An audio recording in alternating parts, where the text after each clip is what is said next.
Like, okay, so this is my plant right here. I made this. This is my grandma's pitcher and bowl. And I come out here every day, and it takes me about 45 minutes, and I water all my plants, and I feed my birds.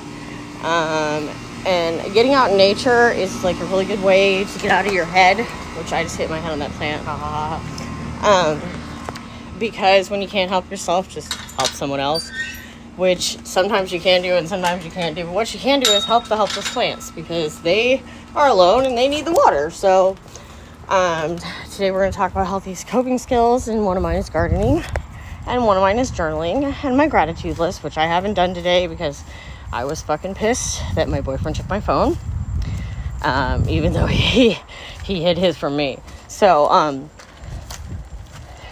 borderline life, let me tell you about it.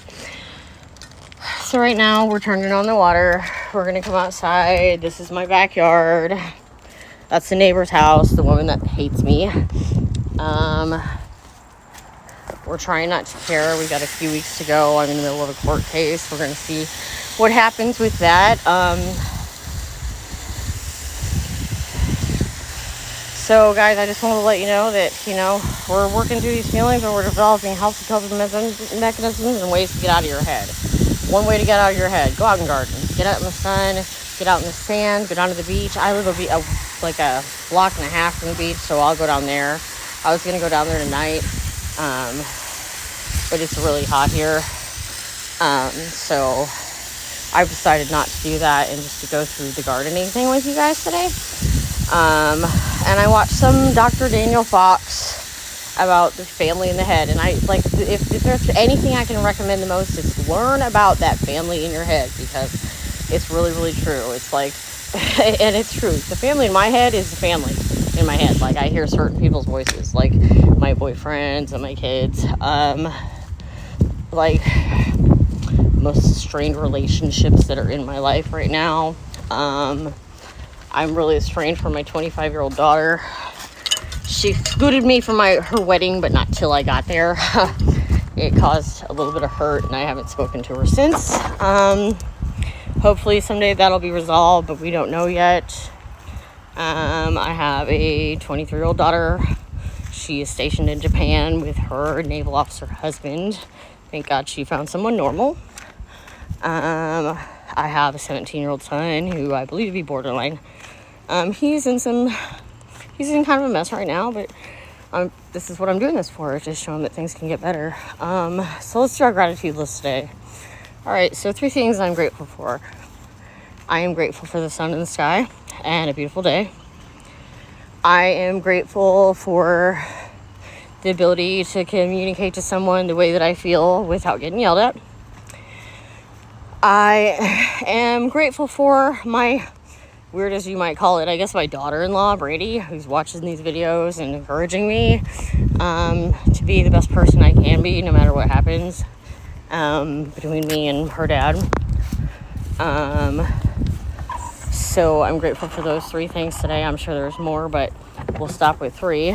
I'm grateful for the flowers, because they make me very happy. Let's do some affirmations. What's good about us? Listen, I'm smart and organized, and I'm reliable, and I'm a good friend. And what are some intentions that I have? Well, it is, one big intention is to increase the communication skills between me and my boyfriend, ex-boyfriend, the man that I live with, whatever you want to call him right now, because we're up in the air. Like I said, we've got a lot of stress on us right now, the family problems too, and we're trying to get through them. I don't know how it's going to end up. Like I said, I love him, but sometimes love's not enough. I hope this time it is. But that doesn't mean that I can quit working on me. That doesn't mean that I get to shut down. That doesn't mean that I get to use those maladaptive behaviors to justify things. I don't need to protect myself. I'm in a safe place. I need to remind myself of that. That sometimes, if you can't calm down, you need to take deep breaths in through your nose and out through your mouth. In through your nose for 4 seconds, hold out through your mouth for 4 seconds, do it again. It'll get you under control. It'll activate your pineal gland, which is in the back of your head, which actually they've been calcifying with fluoride and shit in the water for years, and that's because I'm a flat earther, but we're not going to talk about that, so please don't stop watching my channel just because you think I'm crazy. Someday maybe we'll talk about that, but probably not, because this is about borderline. But I think that has a lot to do with being a star seed, because I think we all can see the shit that's happening in the world. And that's another thing we'll talk about. Like, Mercury's in retrograde, and I believe in astrology, and I believe that things are just really fucked up right now. So I'm hoping for the best, but I'm preparing for the worst, like borderlines usually do. Let me talk about some of my other healthy skills, because I don't have a lot, but I'm building them up. Exercise is huge. The more you exercise, the better that you feel. You release endorphins. And one of the things, if you're coming off drugs, like if you're an addict like I was, I've been clean for a while, but you lose your serotonin and your dopamine when you're using drugs, and it takes a while to build it back up, so you're going to feel depressed and stuff.